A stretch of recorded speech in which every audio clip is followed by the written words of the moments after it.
প্রত্যাশা মতোই পদক্ষেপ করতে চলেছে পাকিস্তান ক্রিকেট বোর্ড। কেন্দ্রীয় চুক্তি থেকে কয়েকজন ক্রিকেটারকে বাদ দেওয়ার সিদ্ধান্ত নিয়েছেন পাকিস্তানের ক্রিকেট কর্তারা।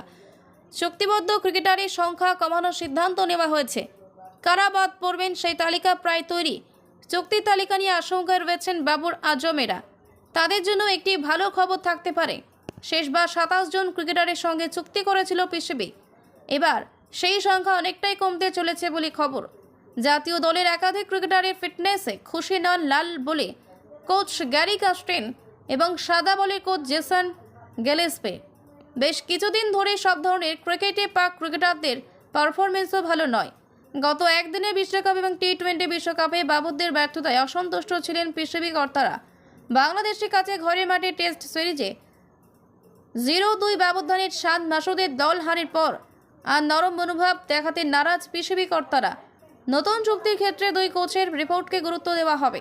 মতামত নেওয়া হবে টেস্ট অধিনায়ক মাসুদেরও। অক্টোবরের শেষে অস্ট্রেলিয়া সফরে যাবে পাকিস্তান। পরপর রয়েছে জিম্বাবুয়ে এবং দক্ষিণ আফ্রিকার সফরও। বিদেশ সফর শুরুর আগেই পিসিবি 2024-25 মরশুমের জন্য কেন্দ্রীয় চুক্তির তালিকা প্রকাশ করবে। পিসিবির এক কর্তা বলেছেন, তালিকা চূড়ান্ত করার আগে বেশ কিছু দিক খতিয়ে দেখা হবে। ইংল্যান্ডের বিরুদ্ধে টেস্ট সিরিজের আগে আমরা ক্রিকেটারদের চাপে ফেলতে বা হতাশ করতে চাইছি না। তবে বিদেশ সফর শুরুর আগে এই তালিকা প্রকাশ করা হবে। তিনি আরও বলেছেন, বেশ কিছু পরিবর্তন হতে পারে। কেউ তালিকায় থেকে বাদ পড়তে পারে, নতুন কেউ চুক্তির আওতায় আসতে পারে, আবার কারো উন্নতি হবে, কারো অবনতি হতে পারে। কয়েকদিন আগে হওয়া ফিটনেস পরীক্ষার রিপোর্ট এবং গত কয়েক মাসের পারফরমেন্সের উপর ভিত্তি করে তালিকা হবে। চুক্তির তালিকায় মোট ক্রিকেটারের সংখ্যা কমবে বলে ইঙ্গিত দিয়েছেন তিনি।